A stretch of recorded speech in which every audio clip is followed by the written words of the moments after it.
have to buy businesses. That's the only way to do it, or little pieces of businesses called stocks, and you have to buy them at attractive prices, and you have to buy into good businesses. And that advice will be the same 100 years from now in terms of investing. That's what it's all about.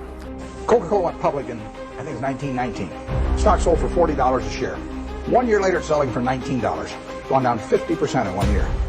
Now, you might think that's some kind of disaster, and you might think that sugar prices increased and the bottlers were rebellious and a whole bunch of things. You could always find a few reasons why that wasn't the ideal moment to buy it. Years later, you'd have seen the Great Depression, and you'd have seen World War II, and you'd seen sugar rationing, and you'd seen thermonuclear weapons, and the whole thing. There's always a reason. But in the end, if you bought one share for $40 and reinvested dividends, it'd be worth about $5 million now. And that factor so overrides anything else. And if you're right about the business, you'll make a lot of money. And the timing part of it is a very tricky thing. So I don't worry about any given event if I've got a wonderful business. What it does to next year, something of the sort. So the wonderful business, you can figure out what will happen. You can't figure out when it will happen. You don't want to focus too much on when. You want to focus on what. If you're right about what, you don't have to worry about when very much. The nature of compound interest is it behaves like a snowball of sticky snow, and the trick is to have a very long hill, which means either starting very young or living to be very old. I would do it exactly the same way if I were doing it in the investment world. I mean, if I were getting out of school today and I had $10,000 to invest, I'd start with the A's. I would start going right through companies, and I probably would focus on smaller companies because I would be working with smaller sums, and there's more chance that something is overlooked in that arena. And you can't expect anybody else to do it for you. I mean, people will not tell you about wonderful little investments. It's not the way the investment business is set up. You've got to follow your own. You've got to learn what you know and what you don't know, and within the arena, what you know, you have to pursue it very vigorously and act on it when you find it. You can't look around for people to agree with you. You can't look around for people to even know what you're talking about. You have to think for yourself, and if you do, you'll find things. The only reason for making an investment and laying out money now is to get more money later on, right? That's what investing is all about. When you look at the United States government bonds, it's very easy to tell how much you're going to get back. It says it right on the bond. It says when you get the interest payments. It says when you get the principal. So it's very easy to figure out the value of a bond. It can change tomorrow if interest rates change. The cash flows are printed on the bond. The cash flows aren't printed on a stock certificate. That's the job of the analyst, is to print out, change that stock certificate, which represents an interest in the business, and change that into a bond and say, this is what I think it's going to pay out in the future. If you buy Coca-Cola today, the company is selling for about $110 to $15 billion in the market. The question is, if you had 110 or 15 billion, would you lay it out today to get what the Coca-Cola company is going to deliver to you over the next 200 or 300 years? The discount rate doesn't make much difference as you get further out. And that is a question of how much cash they're going to give you. It isn't a question of, it isn't a question of how many analysts are going to recommend it, or what the volume in the stock is, or what the chart looks like, or anything. It's a question of how much cash it's going to give you. That's the only reason. It's true if you're buying a farm. It's true if you're buying an apartment house. Any financial asset. Oil in the ground. You're laying out cash now to get more cash back later on. And the question is how much are you going to get? When are you going to get it? And how sure are you? And when I calculate intrinsic value of a business, when we buy businesses, and whether we're buying all of a business or a little piece of a business, I always think we're buying the whole business, because that's my approach to it. I look at it and say, what will come out of this business and when? And what you really like, of course, is them to be able to use the money they earn and earn higher returns on it as you go along. I mean, Berkshire has never distributed anything to its shareholders, but its ability to distribute goes up as the value of the businesses we own increases. We can compound it internally, but the real question is, Berkshire selling for, we'll say, 105 or so billion now. What can we distribute from that 100? If you're going to buy the whole company for 105 billion now, can we distribute enough cash to you soon enough to make it sensible at present interest rates to lay out that cash now? And that's what it gets down to. And if you can't answer that question, you can't buy the stock. You can gamble in the stock if you want to, or your neighbors can buy it. But if you don't answer that question, and I can't answer that for internet companies, for example. There are a lot of companies, there are all kinds of companies I can't answer it for, but I just stay away from those. Big opportunities in life have to be seized. We don't do very many things, but when we get the chance to do something that's right and big, we've got to do it. And even to do it in a small scale is just as big a mistake almost as not doing it at all. I mean, you've really got to grab them when they come. Because you're not going to get 500 great opportunities.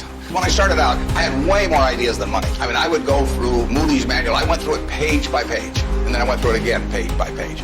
And I found stocks in there that I could understand that were selling at like 2 times earnings, even 1 times earnings. Well, when you only have $10,000, that can get a little frustrating. And if you don't like to borrow money, which I never like to borrow money, so I was always coming up with more ideas than I had money. So I had to sell whatever I liked least to buy something new that just was compelling to me. And for a long time, I was in that mode. And now our problem is we have more money than ideas. GDP per capita in the 20th century in the United States went up 610%. Actually, qualitatively, it went up far more than that because you can't really measure, certain things in medicine or whatever it may be and improvements. But just on a quantitative basis, it went up every single decade, including the decade of the 30s. So here you had 100 years when basically the U.S. citizenry was improving their lot decade by decade by decade. The 30s, it was up 13%. Best decade was World War II. The 40s was up 36%. The worst decade was the First World War, so it was a huge period. Interestingly enough, there were 6 big periods in there for the stock market in both directions. There were 3 big bull markets. From 1900 to 1921, the Dow went from 66 to 71, less than a 10% move in 20 years. Less than 0.5% a year. You got dividends too, but 0.5%. So it didn't move. From 21 to 29, as you point out, it went from 71 to a high of 381 in September of 1929. Went up 500%. Well, obviously, the well-being of the country didn't go up 500% during that period. And the well-being of the country went up a whole lot more than 10% during that first 21 years. So you got this very uneven development. Then from September 1929 until the end of 1948, the Dow went from 381 to about 180. It was cut in half. And that was 18 long years. And yet, the per capita GDP was moving right up during this whole period. So the economy was doing fine. From 48 to 65, the Dow went, again, from about 180 up to close to 1,000. Again, 5 for 1, which was far outstripping. From 65 to 81, the Dow went down, literally. Well, again, per capita GDP. And then we've had this last period where it's gone up terrifically. If you take the whole 100 years, it went up 180 for 1. Every $1,000 became 180,000. But 43 and 3/4 years were those 3 big, huge bull markets, and 56 and a quarter years were periods of stagnation. All in an economy that was doing fine, year after year after year. 56 and a quarter years, net, the Dow was down a couple hundred points during that period. And the other 43 and 3/4 years made up the rest of this move from 66 to 11,000 some on the Dow. So you say to yourself, how could it be that you could have a country that was doing better and better and better and better? Citizens were living, every generation was living better than the one that preceded it. But you had these huge changes, big gains a few times, long periods of stagnation.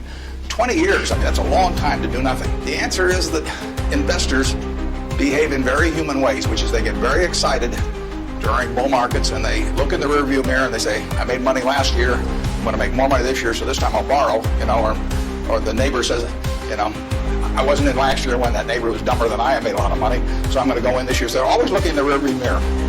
And when they look in the rearview mirror and they see a lot of money having been made in the last few years, they plow in and they just push and push and push up prices. And when they look in the rearview mirror and they see no money having been made, they just say this is a lousy place to be. So they don't care what's going on in the underlying business. And it's astounding, but that makes for huge opportunity, just huge opportunity. I mean, I've lived through roughly half, in an investing sense, about half that period. And I've had that long period of stagnation from